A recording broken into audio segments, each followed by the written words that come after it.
Polarization just keeps getting worse in Washington. It's as bad as they've ever seen it, and it seems to be making Americans very upset. Impeach 45! This is politics. Impeach 45! Is this where we want to set the bar for future presidents? Clinton was the worst in history. It was a vote along party lines that made President Clinton only the I'm not for gay marriage. I believe marriage is between a man and a woman. I believe marriage is between a man and a woman. And so does John. Obama Kerry. nor A number of incidents turned violent this afternoon. A limousine was set on fire downtown. It's my Smoke decision. could be seen It's from not blocks a away. baby. And protesters hurled trash cans and flash bombs and Bills sparking intense partisan fight.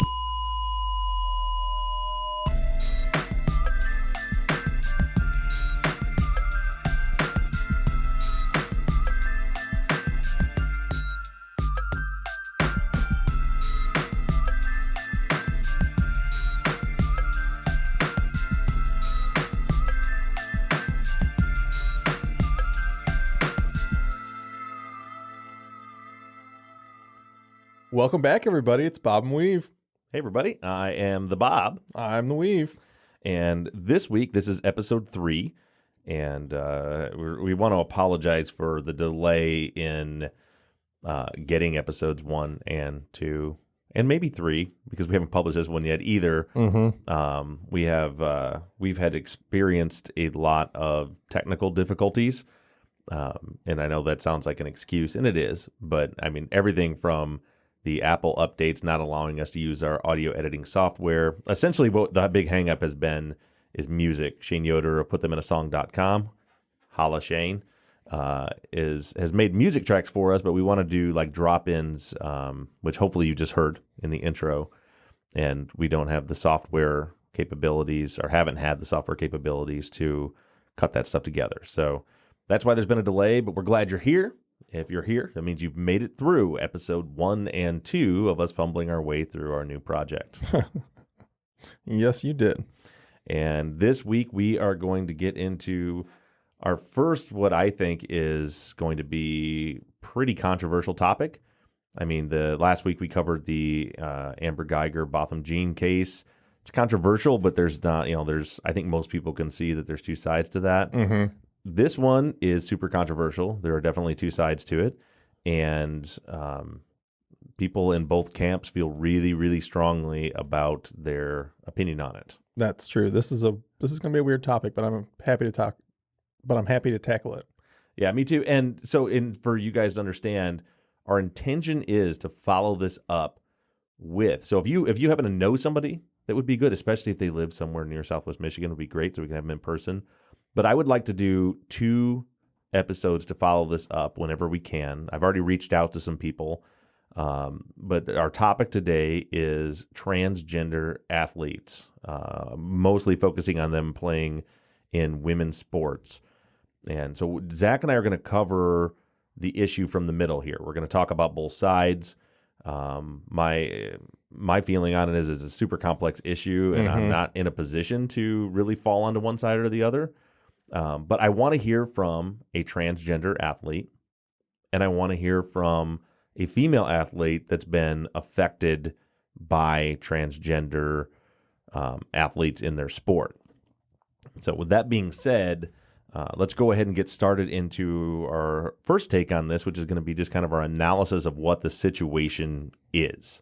So, Zach, I'll let you go ahead and start. I know you did a bunch of research into what the actual rules are for different athletic associations. I know, transgender athletes are allowed in the Olympics now. They are allowed in the NCAA, which is college sports, and it's breaking into some high school athletics too. But can you give us a quick rundown of what the rules are in some of these sports? So as far as like the NCAA goes, first, I guess a lot of these policies are very, very similar in the way they're worded and the way everything goes down. You said some of them look like they're just cut and pasted. So yes, there are a couple that are word for word identical. They literally cut and paste and just copied their name in, I believe. That's what it looks like to me, at least, that's how I do most things. A little things. Lacking, I guess. Yeah, steal other people's work. Yeah, it happens, I guess. The NCAA rules, which most of these are based off, I don't want to say based off of, but run concurrent with, are that a trans male, which is a female transitioning to male, Okay. So those are considered trans males. Okay. In this case.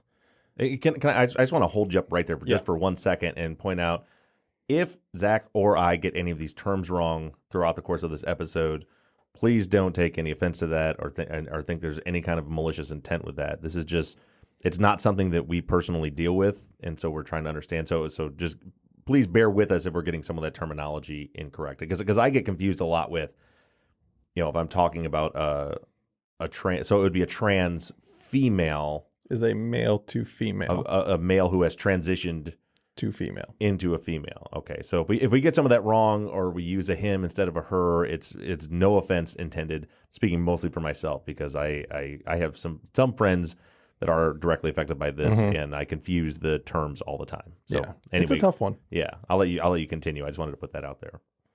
So in NCAA, it says a trans male, a female to male, can participate in either sport, male or female, as long as they haven't started taking testosterone. Okay. So they're still allowed to identify however they want to identify. They can identify as a male, but they can still compete in female athletic. Okay, so they can compete in either. So this is a biologically born female that identifies as a male. And we're talking no surgery right now. Correct. Okay. That the trans male then can compete in either sport as long as they haven't started taking testosterone therapy? As long as they haven't started taking testosterone. If they have started taking testosterone. Once they have started taking testosterone for the purpose of competition or changing, they are no longer eligible for a women's team. They have to compete on a man's team. Okay, so immediately. So this is a biologically born female, identifies as a male, begins transitioning and starts taking, as soon as they start taking, because you said for competition, but just in general, they start taking a testosterone treatment as part of their transition to what they're identifying as, which is a male. Correct. As soon as they start doing that, they can't compete in women's sports anymore. Correct. Okay. But that seems really unfair compared to the rules for transgender female, which is a biologically born male transitioning to a female. Yes. So the rules for that say that a trans female, male to female athlete must be under testosterone suppression medication for 12 months for one calendar year, and can still be that, and that can still be subjective. They can still test and figure out if they want to allow this person to compete or not. What do they test? They test their testosterone levels. It has to be under a certain level. Okay. I don't know what the parameters are. It's 10 something, and I don't know what that something means. I should have looked that up, but I didn't because I'm an idiot. Right. But it has to be under a certain level, and then they can compete in the female sports. And this is the NCAA rules. This is the NCAA rules. Okay. So a biologically born male transitioning to be a female has to be in testosterone suppression medication for a year, and they actually blood test them to make sure they're under a certain level of testosterone before they compete. Correct. Now has that always been the case? Because I know with the Olympics, I was just watching a video yesterday for a transgender female bicyclist that was speaking about this, and she was saying that the Olympics originally would allow transgender athletes in the sport for the gender they identify with, but they had originally, I think, want to say 2003, somewhere around there, they had to have surgery in order to do that. Yeah, I did see it. It was 2003. Okay. It was the first time a transgender athlete was allowed in the Olympics. But like you said, they had to have surgery. They had to have the full transformation surgery. Right. And then 2015, 2016, somewhere around there, they changed that. That's when the rules changed, and it basically changed to exactly what I said with the NCAA, is that a trans male, a female to male, can compete as a male without restriction. So they don't have to have hormones, or they can have hormones. They can compete as a male, or they can compete as a female without hormones still. Okay, wait, say that again. So if they have not started taking testosterone and they still identify as a man, they can still compete as a female. So this is a trans. Now that's what was confusing me. This is a transgender male, biologically born female. Okay. Correct. So they can still compete as a female, Mhm. but if they start taking testosterone, then they have to compete as a male. Correct. And that's immediate. Correct. The other way around in the Olympics is the same as the NCAA. Yeah, it's 12 months. It's 12 months prior. They have to be on the testosterone suppression medication. Mm-hmm. And then they get tested, and they can still, if they find that that is not sufficient enough, they can still hold them out. Okay. Yeah, and it's the same level. It's the 10 whatever level that they have to be under. Right. Which must be like a pretty overview level, because it's like basically what every policy goes by. It's probably what is in the normal range for men. I mean, I just did it for women. Right. Well, but I mean, what they had to be under. Yeah. So because like I just had a physical, and part of the testing was testosterone levels. You know, and the doctor, there's a range, because I remember him going through every single piece of my blood work from cholesterol to everything else, and he talked about testosterone and said you're well within the normal range. So I wonder if you have to be below the normal range for a man before they'll let you compete. Possibly. And this issue is super duper complex. I've had real strong feelings about it in both ways, and now my head's just spinning because I am in full support of anyone who is transgender, that is identifies as one sex or the other, that is transitioning. That they have my full support. And you know, another issue that comes along with this, it should probably be another episode, is you know the debate about bathrooms, right? You know, whether they can use one bathroom or another. There's a great TV series. I think it's an Amazon Prime original called Transparent, and it's God dang it, I can't remember the actor's name. Anyway, Transparent. It's really good. So it's an older man that identifies as a woman and is transitioning. It's a comedy. It's funny, but they actually addressed the bathroom issue, and because that was something I was like, look, like, because it's not. I'm not, you know, say my daughter. I have a 13-year-old daughter that's in a bathroom. I'm not worried about, you know, a transgender woman being in the bathroom with her. I'm worried about the not transgender, the guy that under the guise of identifying as a woman, who's a pervert, being in the bathroom with my daughter. You know, and that's a whole nother topic for a different day. Right. Yeah. So we'll come back to this, but I guess my point is the complexity of it. Yeah. There is one other thing that the Olympics mention, in that they have to declare as whatever sex they are, male or female, and it cannot be changed for 4 years. Till the next Olympics. Yeah. Okay. So they have to compete as whatever they say they are. Right. For that period of time. Right. So you couldn't just take some testosterone suppressant, go into this Olympics, you know, a year out, go into this Olympics, and then go to the next Olympics and be a man. Right. Well, it's not again, right? Because it's 4 years. Yeah, that's what I'm saying. Yeah. That's why they put that in place. So you can't just do that. Oh, okay. And then the CrossFit Games, which this is a big one. They had a huge backlash on the CrossFit. CrossFit just recently, 2019, is the first time they've allowed transgender athletes in. Okay. And they actually had, I want to say 2011, 2012, early in that period, they actually had a big issue that they had an athlete that was a transgender athlete that they outed as transgender. And it had a huge ramification on the whole thing. You know, people weren't happy about the person competing, but also weren't happy about the person being outed the way they were. But in 2019, they came under the same compliance as the IOC, the International Olympic Committee. And I mean, theirs is word for word the same as the IOC. Right. So I guess the first point to discuss is, because the very first thing that popped up in my mind when I started, you know, studying this was, why are we saying that men are stronger than women?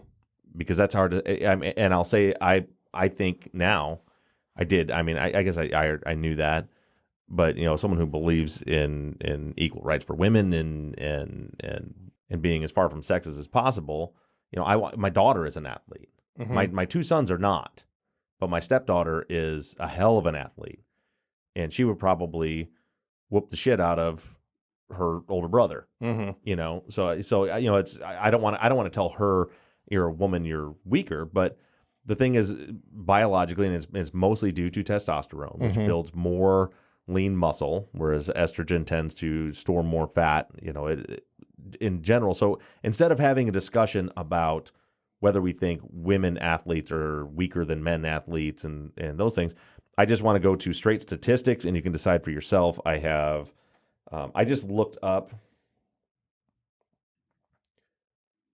world records in track and field for men and women, and I think that it paints a pretty clear picture. I've got them up on the screen, Zach, if you want to see them. But so in the 100-meter event, the men's world record is 9.58 seconds. The women's world record is 10.94 seconds. So nearly a second. Yeah, and it's women, and there's a lot more into the study that I was looking at. When did you look these up, by the way? This morning. Okay, because I think that just got beaten. The 100-meter? Yeah. Okay. But whatever they are, women athletes, biological female athletes are inferior in the 100-meter dash by 8.67%. The 200-meter dash, it's 10.07%. And the 400-meter dash, it's 9.6%. It's 43 seconds compared to 47 seconds. The list goes on. In a marathon, and I know that was very recent. There was a woman that broke the female world record for a marathon, and I don't know if this is the number for that. But for men, it's 2 hours and 2 minutes, and for women, it's 2 hours and 15 minutes. Which literally this past weekend we saw that the 2 hour mark elapsed. Now they're Right. giving a bunch of controversy that for male, but yeah, we recently just saw the 2 hour mark elapsed for that too. Right. So, but I think the point is, obviously there is a curve, right, for any sport. You know, there are men that are better athletes than other men. There are women that are better athletes than other women, and there are women that are better athletes than some men. But this is the best I could come up with kind of a litmus test to show if you take the strongest, fastest, most athletic female athletes in the world and put them up against the strongest, fastest, most athletic male athletes in the world in literally every single category: pole vault, high jump, triple jump, long jump, the 4x400 relay, the 4x100 relay, on and on and on. In every single category, the best biological male is better than those aren't good terms, best and better. The performance of the biological males in 100% of the categories is better than the performance of the biological females. So this is where this issue comes from. I mean, it's scientifically proven, even and that's a hard thing to say in a society where we absolutely believe in equal rights, to say that men are physically stronger than women in general. And again, that's not to say that there are not some women that are physically stronger than some men. But it is a general cross-section of the world, that's not the case. that's correct. And so that's why this becomes an issue. So, and that's why have always been men's sports and women's sports, because it's not fair for women to have to compete against men.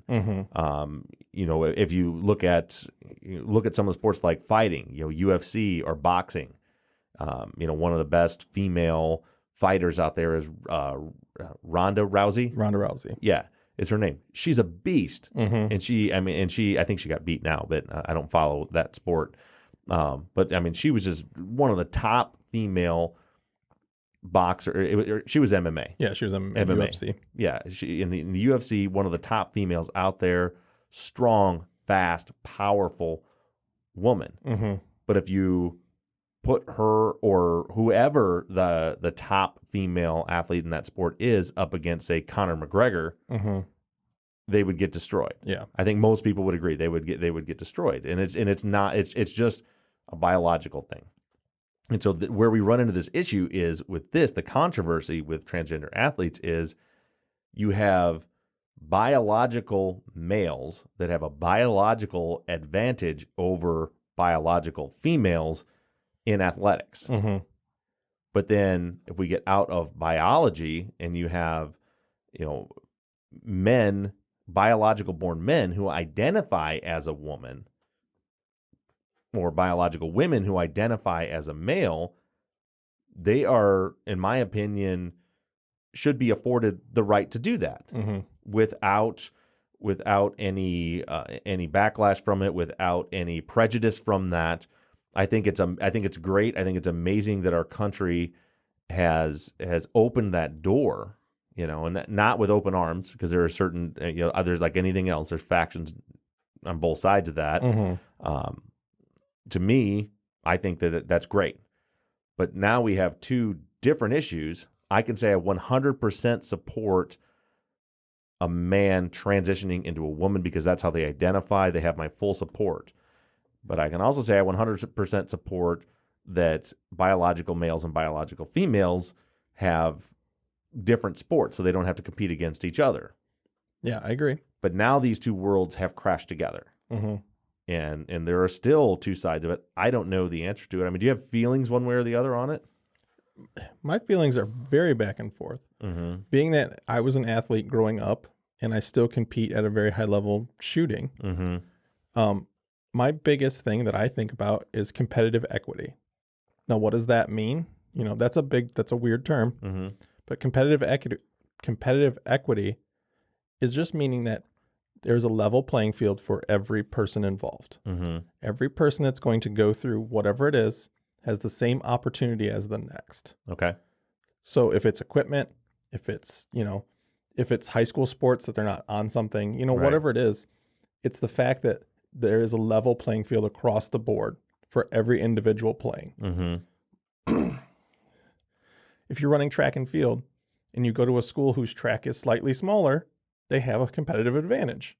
Okay. You know what I'm saying? Like there's things like this that you want that competitive equity to be across the board, the same for every person. That's the goal of every sport, right? Correct. That's why the rules are in place. That's literally why every single rule exists, to try to keep that competitive equity. Exactly. And that's where my thoughts tend to start with, is that I want that competitive equity. I don't want that the trans female, the male to female, to be able to go into a female sport and dominate because they have a competitive advantage. They have a biological advantage to these women.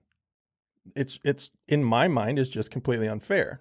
Right. But then you have the other side that I feel just the same about, that these people have the right to be who they are. Well, and we use that same term. Is it fair for a biologically born male that truly identifies as a female and has the courage to make that transition? Is it fair then to tell them you have to go compete against men? You have to go be in the men's locker room and you have to compete against other men. And that part I think is not so much about the competition, but it's putting them, it's hard for you and I to understand. Probably most people listening, because we're not transgender. I feel like, again, that show, that Transparent, I think really captured that well. It was great writing and great acting, to where it's like, holy shit. So this person genuinely feels like they're female. So for me, obviously, I genuinely feel like I'm male because biologically I am male. And so now if you told me that I wasn't allowed to be a part of that community, I'm not allowed to be a male, I'm not allowed to be and do men things, to be in the men's locker room, I have to compete in the female sports and I have to be in the females locker room, that's hard. That's psychologically damaging. It's emotionally damaging. So that's the issue. So is it fair to make them do that? But to me, a lot of people, with this argument is like, I think that, well, actually, let me play real quick, unless you had more thoughts you wanted to add for that part. Well, that's where I was going, is that on top, I worry about competitive equity, but then on the other side, I'm a human and I worry about human rights, and that person has the right to be who they want to be and not be discriminated against. Right. So then, as we've talked about so much with this show, this isn't black or white. There is so much room in the middle that something needs to be figured out. Right. And I would love, if somebody had a solution to this, I would love to hear it. So the first clip I want to play for you, this is about 5 minutes. I don't know if I'll play it all. But this is a girl, is a transgender female. There's two of them. The one is named Terry Miller. But so this is a pair of transgender female athletes in Connecticut that are dominating their sport. Okay. And I think their father. Now to a GMA exclusive, 2 transgender high school runners, well, they're kicking up dust in Connecticut, taking the top spots at the state girls championship, leaving parents wondering if they have an unfair advantage. Lindsay Davis is here, and you sat down with the track stars to talk all about this. That's right, Michael. We're talking about a subject that's so sensitive that Andrea and Terry, who you're about to meet, felt when it was time to tell their parents that they're transgender, they each revealed it by text, and now they have gone public with it, and they're facing opposition from people who say even though you may feel like a girl, you need to compete against the boys. Terry Miller and Andrea Yearwood dominating the competition at the Girls Track and Field Championships in Connecticut earlier this month. Coming in first and second place, respectively. And while it was a state race, their wins are making national headlines, not because of what they did, but because of who they are. 2 transgender girls. When was the first time that either of you found any kind of opposition to you participating on the girls' team? I was expecting it, so every day I'll go home, search up Track and Field High School, Terry Miller. Because you wanted to know what people were saying? Yeah. Some of those comments were harsh. Critics complaining that Andrea and Terry both have an unfair advantage since they were born boys. At what point do you decide, actually, it's more appropriate for me to be on the girls' team and competing with other girls? I decided that the summer before 9th grade. They've both started hormone therapy and say that for the most part, they've been welcomed by friends, family, coaches, and administrators with open arms. But there is some backlash from parents and students. 2 petitions were even started in an attempt to change the current rule of the state's governing body of interscholastic sports. The rule states that students are entitled to participate on a team based on their gender identity, how they identify. The girls' athletes are at the physical disadvantage compared to the transgender female. Bianca Stanescu started one of those petitions after her daughter Selena lost to Andrea and Terry at a track meet in May. They have naturally testosterone within their body that has been proven to give a physical advantage in sports. The mom, who was unaware that the girls were already undergoing hormone therapy, has gotten a little over 100 signatures. That we're going to talk about Medical in a minute. science tells us that estrogen hormone therapy does change I want the to play body, this through until we get replacing to, some lean muscle I think it's with Terry's fat. dad. But of course, who's everyone got is something different. really Andrea's powerful to parents say. say what's most important to them is the well-being of their child. Track is number 100 on my list of concerns as a father of a transgender daughter. I'm talking about raising a child for a life. And so is it fair that that child is excluded? Is it fair that that child doesn't feel like they have a place to belong? It allows her to be who she wants to be, and I think that has a little bit more weight than just winning a medal. The rules vary from state to state. So that's the in part that I 7 wanted states, to including Texas, touch on. And that goes on. That is a GMA exclusive. You can find that clip on YouTube. It's called Transgender Track Star Speaks Out as Critics Allege Unfair Advantage is the title of that. And as they were about to go on to, which I have pulled up, is every state for high school has different policies per state. Right. They're in Connecticut. Connecticut is one of the least strenuous with their policies. You know, they require no medical hormones, no surgery. It said just if they identify as. If they identify, they can compete. Our home state of Michigan is a case by case, and they need medication. They at least need to be on the medication to start. And then there's other states that have to completely have the replacement. Right. Completely have to have surgery, which is what they were going into. And that if you take that argument, what Terry Miller's father said and her mother, it makes perfect sense to me, and it's easy to land on one side of the issue or the other, which is that, you know, these sports are not, you know, he's trying to raise an adult for their whole life, and whether they're winning or losing at a sport isn't in any way, shape, or form important. I mean, there's some importance there, but it's nowhere near as important as their mental and emotional well-being and feeling accepted. And I 100% agree with that. You know, that trivializes, in a lot of ways, rightly so, in some ways not so much, but it trivializes the importance of winning or losing at a sport compared to their life and their acceptance. But the other side of that is sometimes a sport isn't just a sport. So I'm going to play a clip here. I haven't actually watched this particular one. I've studied a lot of. I'm trying to get a hold of her because I would love to have Selena Soul is her name. Okay, that was her mother that was just speaking on there. So Selena is the one that has really spoke out because she is, and I went to like her Instagram and looked at trying to find a way to get a hold of her, which is weird for a 40-year-old man to be reaching out to a high school girl. It is kind of weird. Feels super creepy, but hopefully if someone does somehow get this back to her, I just looking to interview you. That's all. But you see her like training her. This girl has worked her ass off. She's got videos of her in the weight room training, off-season training, and the track and field is very, very important to her. And for a lot of reasons, one of them being is she's hoping to get a college scholarship. So this is her way to college, her path to college, to pay for her college is competing in these sports. So what happens to Selena is I think it was in a qualifier or something, she raced against those two, and I didn't even know that until after I found the video. I was just looking for any transgender female athlete speaking about the side that's important to them, and that's what I found. It happens to be the two that she's going to be talking about. Those two boys... Oh, see, they're not boys. Those two biologically born boys who are transgender females dominated, and they take I think it was like the top 6 athletes then move up to the state finals or whatever it was.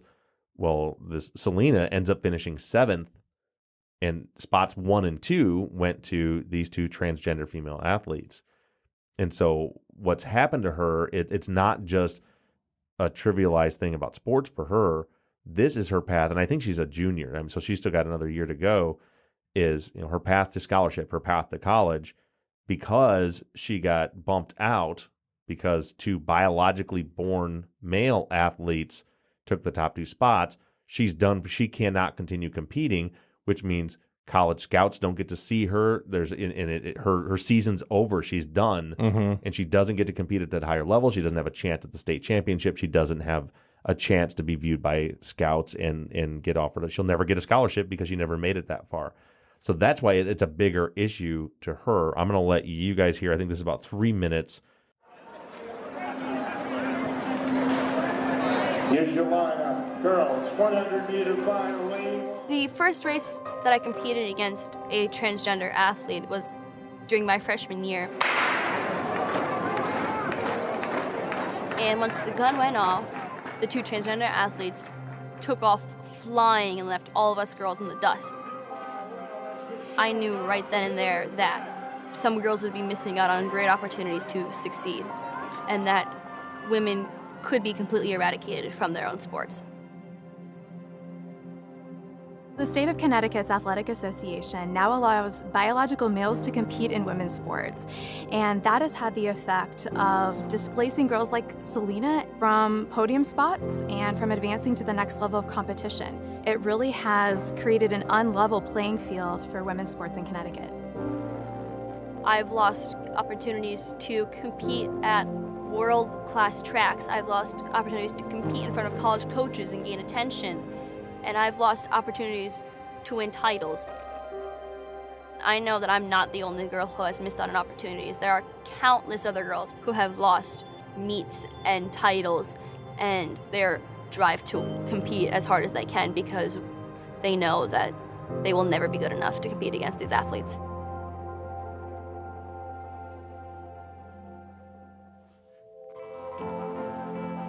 If something doesn't change with these types of athletic policies, I think we're frankly facing the end of women's sports as a category. We're going to be seeing boys' sports and co-ed sports, because when you allow biological males to come in and to dominate women's sports, you create an unlevel playing field, and that violates federal law. And that's the whole reason we have women's sports as a separate category in the first place, was to ensure that girls get that level playing field, that opportunity to be champions and to win. Women have fought hard for many years to have an opportunity and have a voice in sports, and it's highly upsetting to realize that no matter what you do and how hard you train, that you will never be good enough. I'm just trying to bring back fairness to my sport and trying to make sure that young girls won't be in the same situation that I have been, feel the same pain that I have felt.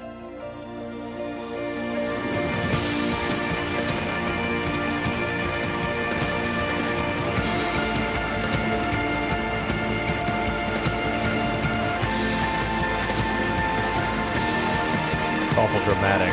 Yeah. Workout montage. Yeah. Well, that was a well-produced video, but if we look at the, what's being said there, I don't disagree with that either, and that's my issue, and I don't know what the solution is to it because. So again, I'll go back to, the only way that I can relate to this is Bella, Mm-hmm. my 13-year-old stepdaughter, is a powerhouse in volleyball. Mhm. Bella's a great softball player. She's an athlete, but she dominates in volleyball at every level she's ever played at. She's the one that everybody's watching. She has a legitimate chance. I think she's going into high school next year at getting an athletic scholarship for volleyball if she continues, if that's what she wants to do and continues at it. But then I think, when one of the tournaments she was playing at last year for her travel volleyball, there was it's like a club, so there's tons of courts, and there was men's or boys volleyball going on at the court next door while I'm watching her tournament. Same age, these 13-year-old boys. And I'm watching them, and it was fun to watch too. These boys were powerful. I mean, they're jumping. What would be a great spike from Bella. She's a hitter. She's an outside hitter. These boys were jumping a foot higher and hitting it 10 times as hard. And I was thinking, if you put her into that mix, I think my girl could hold her own. Mm-hmm. But she surely isn't going to stand out. She's going to get pummeled by some of these boys, in the fact that they're just physically stronger. They can jump higher. They can hit harder. That's for me. That's that. And again, I'm not generalizing. I'm just saying specifically watching my girl compared to those boys in the same age group. You can it was easy to see that they are much stronger than she is. And so what I want to now, I can stand there on the picket line and said, yes, rights for transgenders, for rights for everyone, to be able to compete where you're comfortable competing and all that. And I believe that. But at the same time, I can also see myself saying, no, that's not fair. If next year Bella moves up into high school and the volleyball court all of a sudden gets filled up with transgender females who are biologically male, and they just start wiping the floor with all these biologically born females, that's a tough pill to swallow too. Because you're costing these girls a chance at furthering their career. Right. And that's what, when I was listening to that, both Terry and Selena's stories, I relate to both. I understand both. But when I was listening to Selena's story and reading about it, it's like, man, that could be Bella. Easily could be Bella. Yeah. And I would be upset. I would be angry. Because like I said, she genuinely has a chance. I mean, she's already in middle school. The varsity volleyball coach for the high school has invited her to practice with them. That's awesome. Yeah, I mean that's how good she is at volleyball, and it's like, what if that gets taken away from her? But at the same time, that's an opportunity because volleyball is not even a men's sport in our school. Yeah, that's correct. It may be other places. I don't know, because we live in a pretty small area. Yeah, but I know all the schools in the area do not have men's volleyball teams. Right. So if there was boys who identify as female start swarming to that, and it's not like something like track or basketball or where they can say, well, they have an alternative. I still want to play on the men's team, even though I identify as a female. I want to play on the men's team, because I'm sure that happens a lot too. Probably a lot of the time because they don't want to face the backlash. Yeah, I'm sure that's a part of it. But with volleyball, there is no boys volleyball. So anybody that wants to play, I love playing volleyball. I used to play beach volleyball in college, and anytime we're we're taking our NBI vacation to Mexico in February, and you bet your ass I'll be playing some beach volleyball with my fat ass rolling around out there. Ooh, I don't know if I will be. But, I would love to have the opportunity to do it. So I don't know. One of the solutions that I've heard thrown out there is a third category. Yeah. Where there's, you have male sports, female sports, and transgender sports, or unisex, whatever it is, another category where... Yeah, almost you could just have a separate division, a non-binary division that allows... Right. And you're selecting that. Right, because that's a whole nother ball of wax. I actually, when my old podcast Off Duty, I had a guest that was non-binary and talked to her for 3 hours and still don't understand it. And that's not with any malicious intent at all. I just, I get so confused by it, but that's a whole nother thing. So you can't just say there's a trans category, because then you have people that are non-binary, which essentially I believe means they don't really identify as anything as far as a gender. Yeah. They don't believe gender is really even a thing. They're just human beings. So like, where do they fit in? Which side of the men's or females? And that's a topic I can't even discuss because I don't understand it at all. But do you force a quote unquote open division? So there's a men's division, there's a women's division, there's an open division. Which, if you do that, you're forcing any trans athlete into that division. But then you're also allowing any male athlete, any female athlete. If an athlete wants to compete and thinks they're the best, is that where they go? There's a lot of, and we're saying this as far as gender is going, but there's a lot of events that have a quote unquote open category. If you go to a basketball tournament, there is men's 20 and older, there's men's 30 and older, then there's the open where anybody can play. But if you're going to play, you better ball out. Right. Because there may be a 20-year-old stud in there. Exactly. Playing ball against our 40-year-old asses. Exactly. Keep trying to make you 40, but you're not 40. Not yet. 35. That's not all you are? Yes, sir. God damn it. Don't worry, I feel old enough. I think you look You have more hair than I do, so it's all right. I do. Yeah, for the people on YouTube, show them what's under that hat. See, I'll take 40. Look at my luscious head of beautiful hair. I got this thing going on. It's okay. But yeah, I don't know, man. I mean, we can sit and write something down on paper, right? So that seems like a win for everybody, right? Logically speaking. Yeah, but then there could be men's sports, female sports, and open sports. But you're still forcing the transgender athletes into the open sports. Correct. And there's still going to be those athletes that are like, no, this is... Because, I mean, for them, they truly are a woman. And that's, I think, what is so hard for us to wrap our heads around as someone who's not transgender, who identifies for the same sex that I was biologically born. To me, it's easy to say, and sometimes I slip and say it and don't mean it harshly, but just say that, well, they believe they're a woman. It's like, it's not about they believe they're a woman. They are a woman. Yeah. So if you take somebody who is a woman, even though, they were born with male genitalia, to tell them, no, you can't compete in women's sports. And I truly believe that these individuals are going into this without any malicious intent. Like, I don't think they're playing that game of, well, I can't compete as a man. Right. I'm going to, transition to a woman so I can be champion. I don't think that they're going into it with that mindset of being malicious. Right. Yeah, I don't think so either. Well, I don't think in general.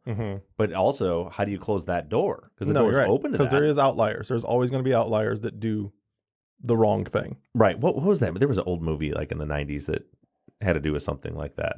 I have no idea. Maybe it was just for college admission. White Girls, I think it was called. It was like Damon Wayans. Oh, White Chicks? White Chicks, yeah. Yeah, but that didn't have to do with sports, did it? That had nothing to do with sports whatsoever. Yeah. That was them going undercover as white women. Right. Yeah. Exactly the same thing. Yeah, not at all. And it wasn't even Damon Wayans. It was Marlon and Sean. Are they also Wayans? They're also Wayans. Yeah, all those Wayans. There's a bunch of them. There's a bunch of them. But yeah, I mean, the door is certainly open to, say there is a male athlete that just, that's just below the cusp. Mm-hmm. That male athlete in track and field that is, just under that bubble, hitting 7th place, can't break into the state championships. There's nothing saying in Connecticut that male athlete can't say, well, I identify as a female, mm-hmm. which is fucked up because there's all these other women that truly do, mm-hmm. and they're just, and I'm not saying this has ever happened, but I'm just saying the worst case scenario, this is something that could happen. Well, identify as a female and then move into the female side of it and dominate, and they get the state championship and they get the scholarships and they get all that. But I mean, there's a lot that comes with that too. Like, how bad do you want that state championship that you're willing to mm-hmm. to pretend to be transgender? So I mean, it's not likely, but it's just saying that's a door that's open there too. It is. Right back to the bathroom conversation from before. I have no concern about a transgender woman being in the bathroom with my mm-hmm. daughter. I'm concerned about just a male pervert that pretends to do that so that he can get into the bathroom with my mm-hmm. with my daughter. But again, a whole other issue. Yeah, that's and another issue that I don't know that we have the solution for. But I guess the intent and purpose of this is to open up a conversation. By now, when you guys are hearing this, we should have all of our social media up and it's up and running now. We just haven't posted anything because we're probably recording this 3 weeks before you hear it. Hopefully not. Yeah, but you guys can find us anywhere at Bob Weepod. Mm-hmm. That is our handle on Twitter. That is our handle on Instagram. That is our handle on Facebook and YouTube. Just look up Bob and Weep Podcast. But please engage with us. We also have an email address we haven't mentioned before. Our email address is contact@bobweavepod.com. I think. Correct. That's right. Mm-hmm. That is correct. Yep. Contact@bobweavepod.com. I have it all written down, but you stole my thunder. Oh, you're the social media guy. I know. That's Zach, all right. Tell them what our social media is. You already went through it. It's okay. And I think we're ready to close this thing out unless you have anything else that you want to add. Any final thoughts? Yeah, this is truly a tough topic. And I hope some people can reach out to us so we can have some input on this because, and I'm going to say this, even though we don't talk like this, as two cisgendered white males, we have very little input on this. Right. And very little knowledge of this. All we can do is look at what other people have to say and try to look at both sides of it. But I want someone sitting in that chair where I want to come back to this issue where I can have a long-form conversation, where we can have a long-form conversation with someone on each side of this issue to truly understand it better. And maybe if anybody has any solutions, but let's get some conversations going on social media. Make sure you can send us emails if you have suggestions for maybe a potential guest or anything like that. But we want to thank you guys all for listening to us. And Zach, as always, thank you for being my friend. I love you, buddy. Love you, buddy.